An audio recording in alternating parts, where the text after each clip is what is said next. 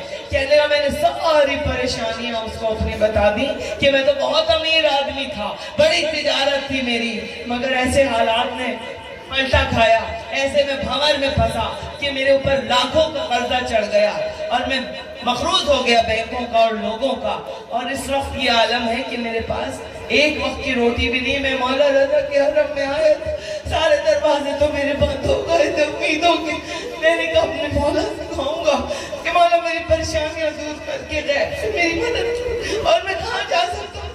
مگر جب میں حرم میں آیا تو میری جیب بھی کٹ گئی, تھوڑے سے پیسے تھے وہ بھی نہیں رہے میرے پاس. کہتے ہیں کہ اس نے ساری کہانی سنی اور اس نے کہا یہ بتا کتنے کا قرض ہے تیرے اوپر. اس نے بتایا تقریباً 2000 یا 5000 کچھ اتنے ملینز کا قرض ہے تیرے اوپر. اس نے کہا اچھا اور یہ بتا جو نیا کاروبار تو شروع کرے گا اس کے لیے تجھے کتنا پیسہ چاہیے. اس نے کہا تقریباً 6-7-8 ملین اس کے لیے بھی مجھے چاہیے جو نیا کاروبار میں نئے سرے سے شروع کرو. کہتا ہے اس شخص نے چیک بک منگوائی, اس نے 2 چیک کاٹے, اور اس نے ایک وہ چیک کاٹا جتنا مجھ پہ قرضہ تھا, اور ایک وہ کاٹا کہ جتنا مجھے ضرورت تھی اپنے نئے بزنس کو شروع کرنے, کاروبار کے لیے. کہتا ہے جب وہ 2 میں نے آگے کیے تو میری آنکھیں جھپک نہیں رہا تھا, میں حیران تھا کہ اس نے اتنی بڑی مدد میری کی. میں نے کہا بھائی تھوڑے سے دے دیتا, تو نے یہ لاکھوں ملینز روپے مجھے دے دیے, یہ کیسے دیے, کیا وجہ ہے, تم نے اتنا مجھ پہ کرم کیوں کیا. کہنے لگا اتنے میں اس نے ایک بچے کو بلوایا, جو بچہ اندر آیا اسے گود میں بٹھا کے کہا یہ میرا بیٹا ہے اور اس کو کینسر ہو گیا تھا, اور میں اتنا امیر ہوں کہ میں ہر اسپتال میں لے کر گیا, ایران کے سارے ہاسپٹلز بڑے بڑے میں نے سب جگہ علاج کرایا. میرے بچے کا کینسر آخری سٹیج پہ پہنچ گیا تھا, پھر میں اس کو لندن لے گیا, وہاں جا کے میں نے علاج کرایا, انہوں نے منع کر دیا. انہوں نے کہا بس ایک آخری رپورٹ ہے جو آئے گی, اس کے بعد ہم یہ فیصلہ کریں گے کہ اب تیرا بچے کا علاج چلے گا بھی یا بس لا علاج ہے, کچھ ہو نہیں سکتا. جواب دے دیا ڈاکٹر نے. کہنا میں اپنے بچے کو لے کے میں مولا رضا کے حرم میں چلا گیا اور میں نے رو رو کے دعائیں مانگی. مولا رضا, مولا جب سارے دروازے بند ہو جاتے ہیں تو آپ کا دروازہ سارے ڈاکٹروں نے اور سرجنوں نے جواب دے دیا.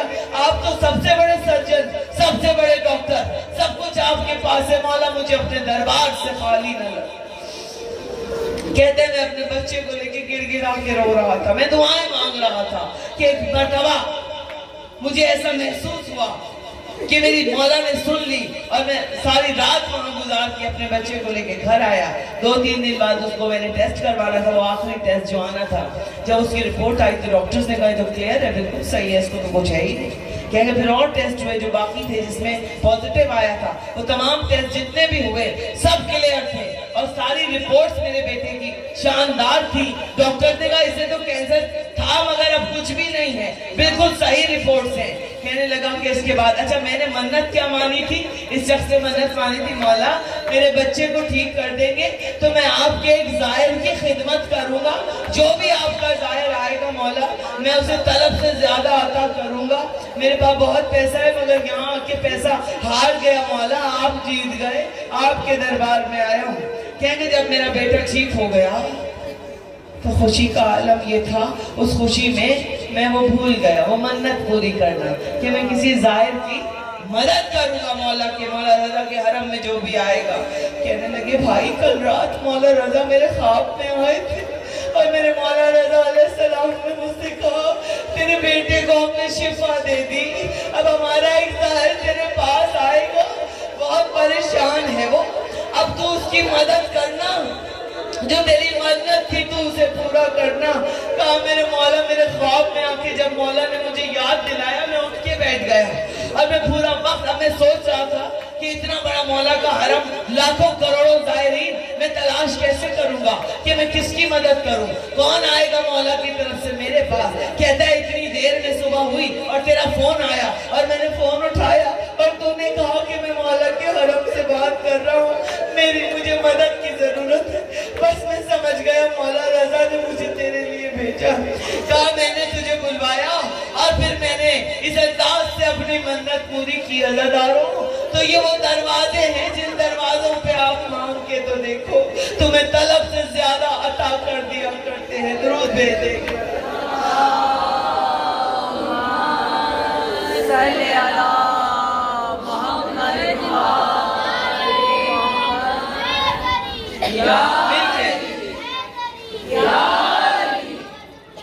مولا سلام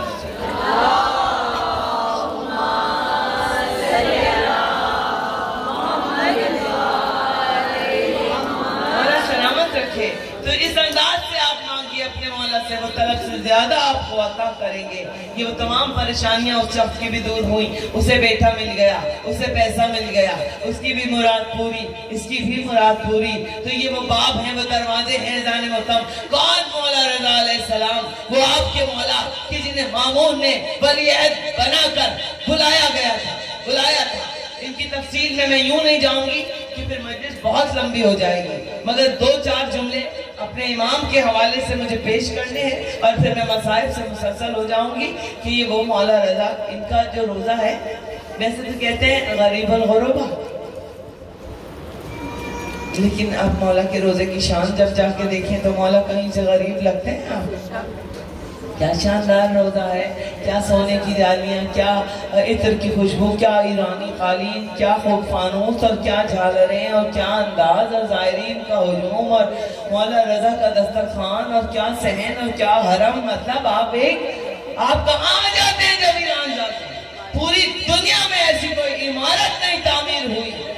کہنے والوں نے کہا، لکھنے والوں نے لکھا، جتنی خوبصورت عمارت امام علی رضا کا حرم ہے اس سے زیادہ حسین عمارت پوری دنیا میں کہیں موجود نہیں ہے. تو آپ پھر بھی جب جائے تو لگتا ہے، کہتے ہیں کہ بھائی بہت امیر مولا، بادشاہ مولا ہمارا، شہنشاہ مولا. پھر مولا کو غریب الغربا کیوں کہا جاتا ہے؟ علماء نے کہا اس لیے کہا جاتا ہے کہ جب مولا ایڑیاں رگڑ رہے تھے آخری وقت، مصائب نہیں پڑھ رہے 2 جملے، تو اس وقت آپ اتنے غریب تھے، نہ آپ کی بہنیں آپ کے پاس تھی، نہ اولاد، نہ زوجہ، کوئی بھی نہیں تھا عالم غربت میں. اور جو شخص اپنے وطن سے دور ہو وہ تو ویسے ہی عالم غربت میں ہوتا ہے. عزاداروں تو غریب الغربا اس لیے کہا جاتا ہے میرے مولا کو کہ جب آخری وقت تھا مولا کا تو آپ تنہا تھے، کوئی نہ تھا آپ کے پاس. بتاؤں گی ابھی کیسے ہیں یہ میرے مولا جنہیں غریب الغربا کہا جاتا ہے.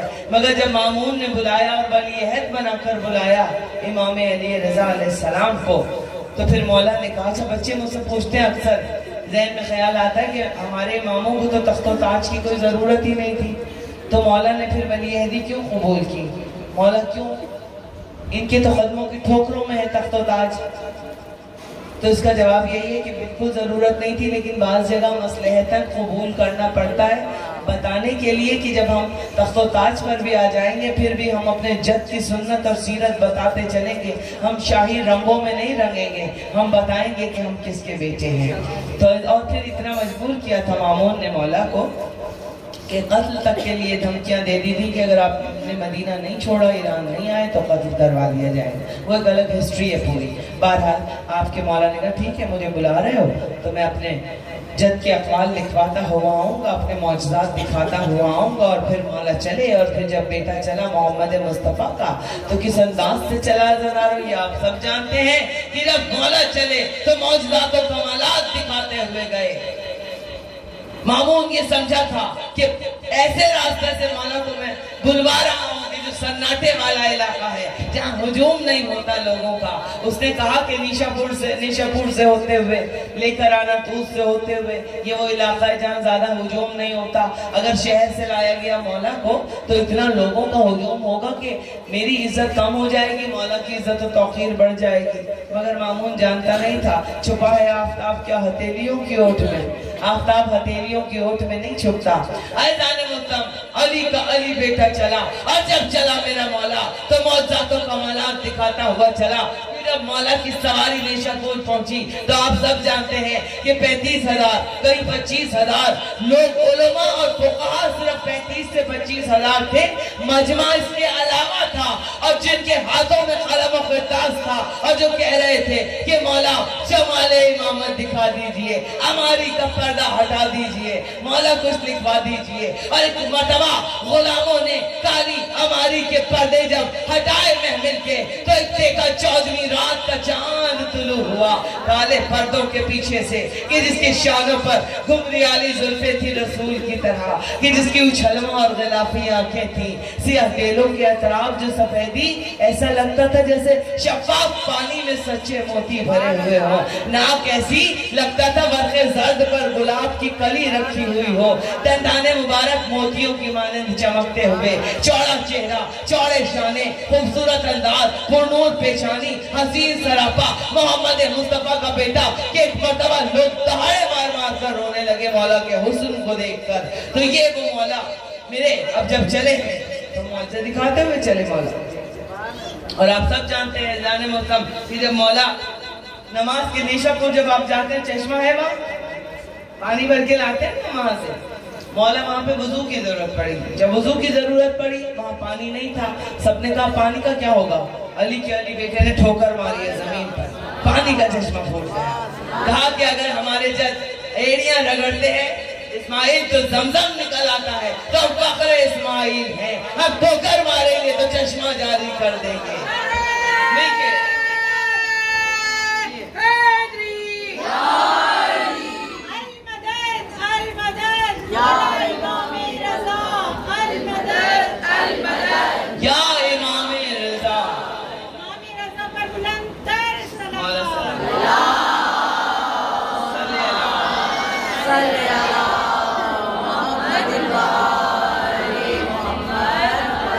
سمیٹتے ہوئے جلدی جلدی, بہت بڑی سوانی ہے مولا کی, لیکن ایک مجلس میں مجھے جلدی سے اس کو سمیٹ کے ایک نتیجے تک لانا ہے. اگر میں صرف یہ پڑھوں کہ مولا عزادار کیسے تھے تو ایک الگ مجلس ہو جائے گی.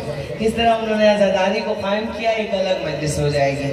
کس طرح سے مولا کے معجزات رہے تو بہت الگ الگ موضوع ہے.